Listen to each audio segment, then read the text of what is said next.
Here, this is a board question 2020, which came in this question in board way that you have to search a number using binary search and using recursion as well. Now let's see, first of all, read the question. Design a class binary search, bin search, you can say, to search for a particular value in an array. Now some of the members of class are given below. So these are the data members, array and n to store the size. Next is bin search is an constructor and void fill array to enter the elements in the array. Now let's move forward.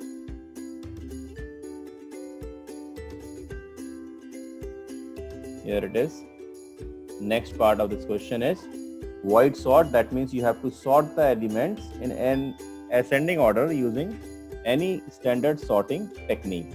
And next function you can see int bin search.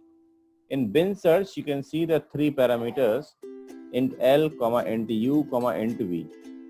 So you have to search using binary search technique as well as recursive techniques and returns its location if found. Otherwise returns -1. Content, and here we are creating a class such as bin search.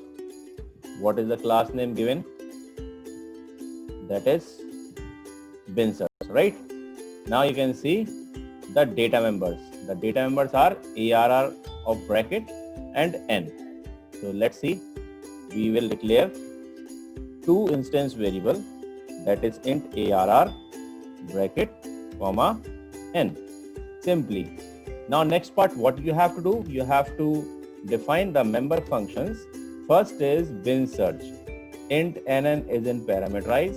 That means parameterize constructor to initialize n equal to nn.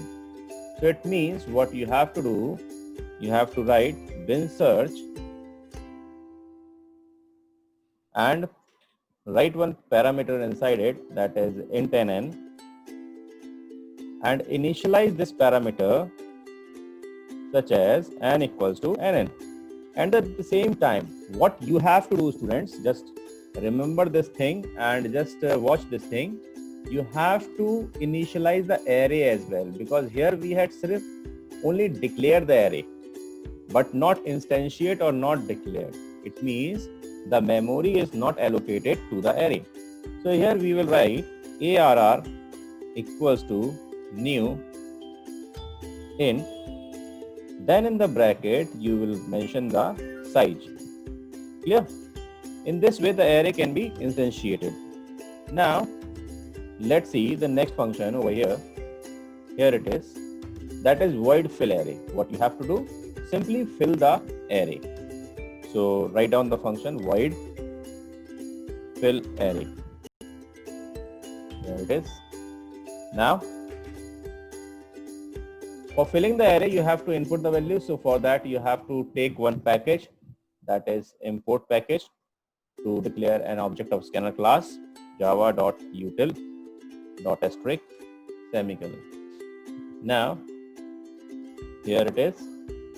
We are declaring an scanner class, scanner sc equals to new scanner system dot in.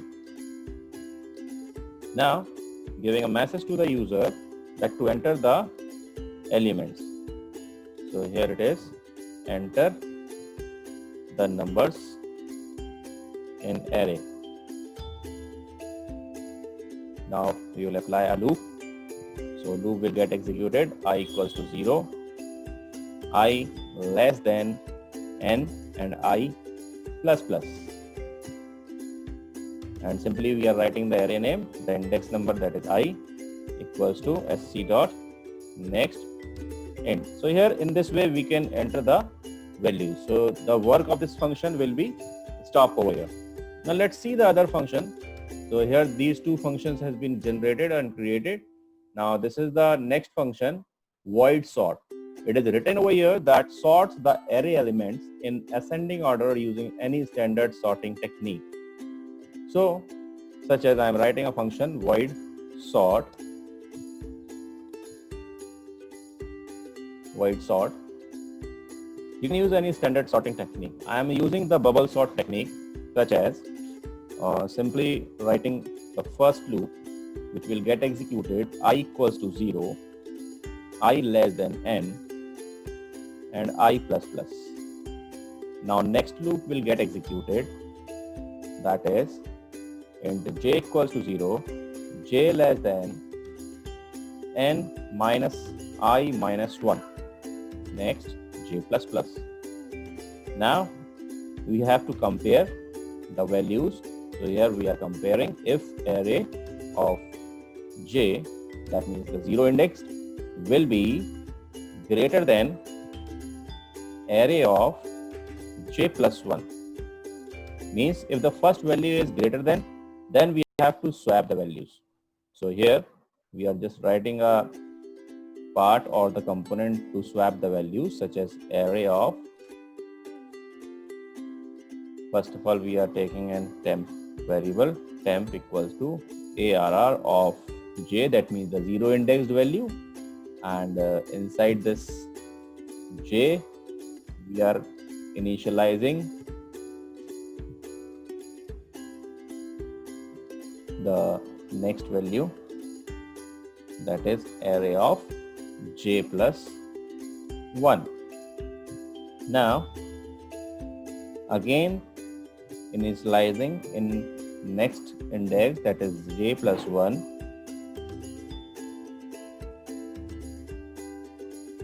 equals to temp, which we had already stored temporary as the first value. Now here the swapping has been done. We are closing the loop, we are closing the second the outer loop, and here we are closing the function. So this is a function, the sort function, to sort the elements of the array. Now what you have to do, let's see the next one, that is next you have to create a function int bin underscore search int l int u int v. Now let's see, here it is. Next function we are creating int bin underscore search. Now three values, three parameters, that is int l, comma int u, comma int v. Now what are these parameters? This first parameter is indicating the starting index. This second parameter is indicating the last index, and this v is indicating the value or a number which has to be searched in the array, the sorted array. Now let's see over here what we are giving over here. First of all, the base case. What will be the base case over here to search an element using binary search? Let's see, students. So if you see, if the lowest and the upper, when we use the while loop, using loop to find an element using binary search, we used to give the if L is less than or equals to upper, then your loop continues. In the same way, we are giving the condition over here. If L is less than equals to U. So we have to find the middle value also. So we are writing int mid equals to L plus U divided by 2. Clear? We are putting it in a bracket. Now, next step, what you have to do, you have to compare the value. If the number, that is array of mid indexed, here we have to compare the mid indexed, not the array or not that something like that. Here you will compare with v, because v is the value which has to be compared. Now close this. If it is so, then what you have to do, you have to return the indexed value, that is mid. It is being said over here that searches for value v using binary search and recursive technique and return its location if found, otherwise returns -1. So you can simply write either +1 or mid plus 1 because this is the index number. So location can be count from first, second, third, fourth like that. But index number from 0, 1, 2, 3 like that. So that's why we are writing mid plus 1. If it is not so, अगर ऐसा नहीं होता है, then what you have to do, we are comparing next part, that is else if. If the searching element, that is V, is greater than array of mid, right? So it means which condition we are giving? We are giving here if an element is greater than the middle indexed value. So for this, what you have to do, you have to update the least value or the lower part or the starting point, that is L. Clear? So at here you will invoke the function return bin search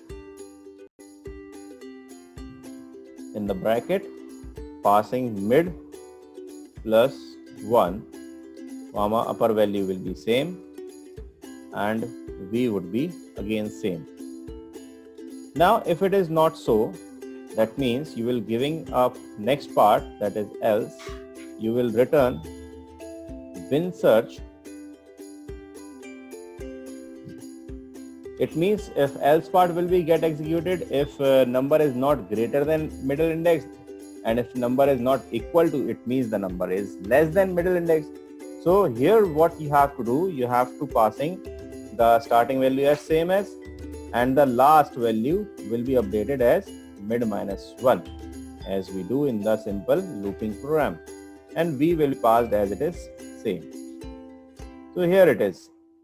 So now if this condition not satisfies the first condition which we had given, if L is less than equals to U, so at else part you can simply return else return minus 1.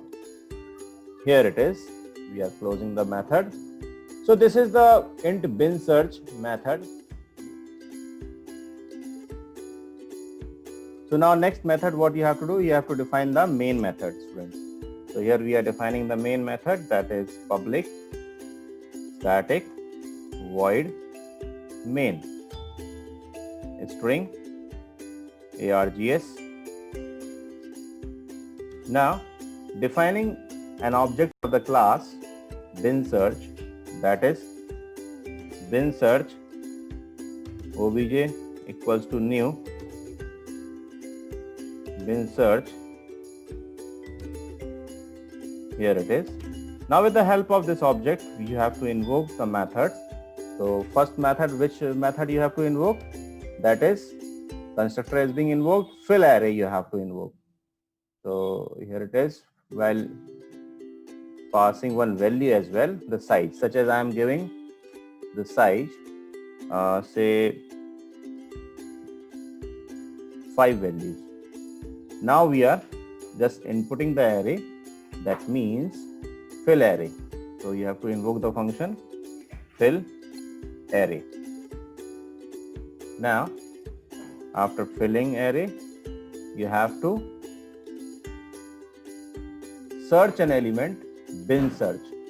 So bin search, you can see that while calling bin search, what you have to do, I am just receiving the result, say int r equals to, and invoking the function over here obj dot bin underscore search. But 3 values you have to pass. So starting value might be 0, comma, and the upper value will be the last index. So here it is a 5 size we had given. So maybe index is the 4 you can give in, right? Or you can give 5 also, doesn't matter. And now we have to search, such as say some value I am giving 25. You have to search. You can take input from the user as well and pass the value to the user. Now check if r double equals to -1. It means number not found. So print a message to the user system.out.println here number not found. Now if it is not so, else system.out.println dot println, print a message, number found at position equals to plus r, the variable which we had initialized by invoking the method. So here close the main method and closing the function. So here it is the program, student.